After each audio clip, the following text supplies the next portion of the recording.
لشکر کو بار بار شکست کا سامنا کرنا پڑ رہا تھا، مگر وہ مضبوط اور زبردست قلعہ فتح نہ ہوتا تھا۔ نبی صلی اللہ علیہ وسلم نے حضرت عامر کو لشکر کا امیر بنایا اور حملہ کے لیے بھیجا، لیکن وہ بھی شہید ہو گئے۔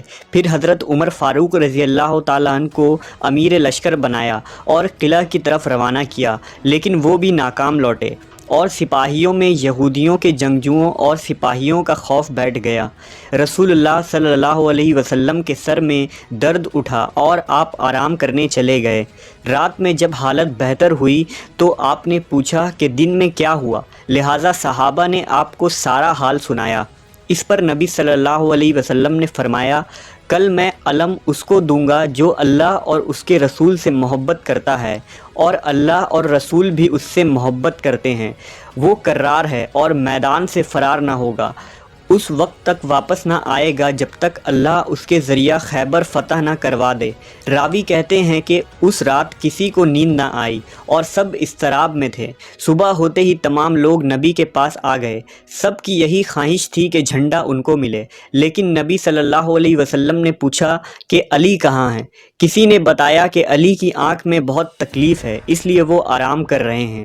نبی صلی اللہ علیہ وسلم نے حکم دیا کہ انہیں بلاؤ، لہٰذا حضرت علی تشریف لائے اور آپ صلی اللہ علیہ وسلم نے اپنا لعاب دہن علی کے آنکھ پر لگایا، آپ کے حق میں دعا کی، اور دعا کرتے ہی وہ ایسے شفا یاب ہو گئے گویا ان کو کبھی کوئی تکلیف ہی نہ تھی۔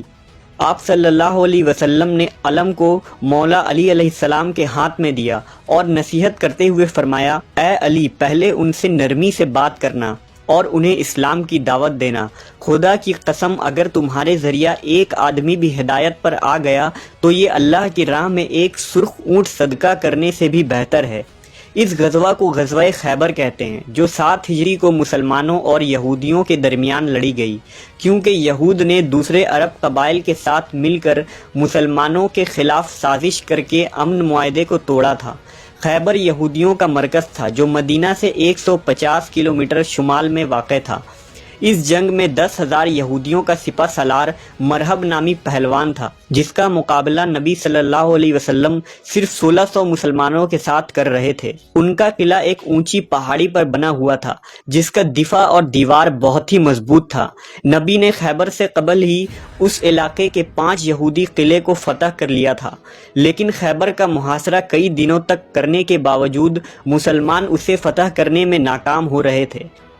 جب مولا علی علیہ السلام لشکر سمیت قلعہ خیبر کے دروازے تک پہنچے تو یہودیوں کی طرف سے مرحب رجس پڑتا ہوا باہر آیا، تو مسلمانوں کی لشکر کی طرف سے خود مولا علی تشریف لے گئے، اور آپ نے بھی یوں رجس پڑھا کہ میں وہ ہوں کہ جس کی ماں نے اس کا نام حیدر یعنی شیر رکھا ہے۔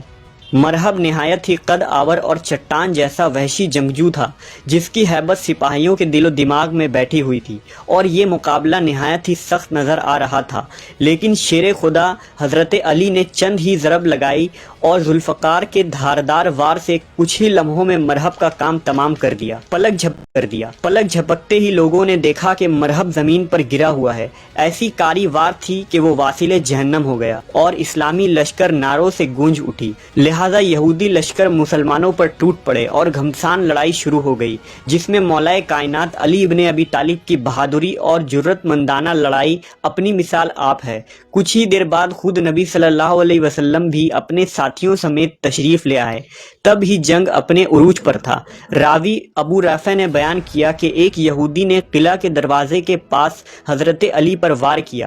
علی کی ڈھال گر گئی تھی، لہٰذا آپ نے اپنے زور بازو سے قلعہ کے ایک دروازے کو ہی اکھاڑ دیا اور اسے اپنا ڈھال بنا کر لڑنے لگے، یہاں تک کہ قلعہ آپ کے ہاتھوں سے فتح ہوا۔ روایتوں کے مطابق بعد میں 70 لوگوں نے مل کر اس دروازے کو اٹھایا تھا۔ مصنف ابن ابی شیبہ کی روایت کے مطابق 40 صحابہ نے اسے مل کر اٹھایا تھا، جس میں حضرت عمر بھی شامل تھے۔ محققین نے اس دروازے کا وزن 100 من لکھا ہے۔ اس فتح کی وجہ سے شیر خدا حضرت علی کو فاتح خیبر بھی کہا جانے لگا، جو آپ کی شجاعت اور جرت کی ایک مثال ہے۔ اللہ کی طرف سے آپ کو بہترین قوت عطا کی گئی تھی، جسے آپ نے جہاد فی سبیل اللہ میں استعمال کیا اور فتح یاب ہوئے۔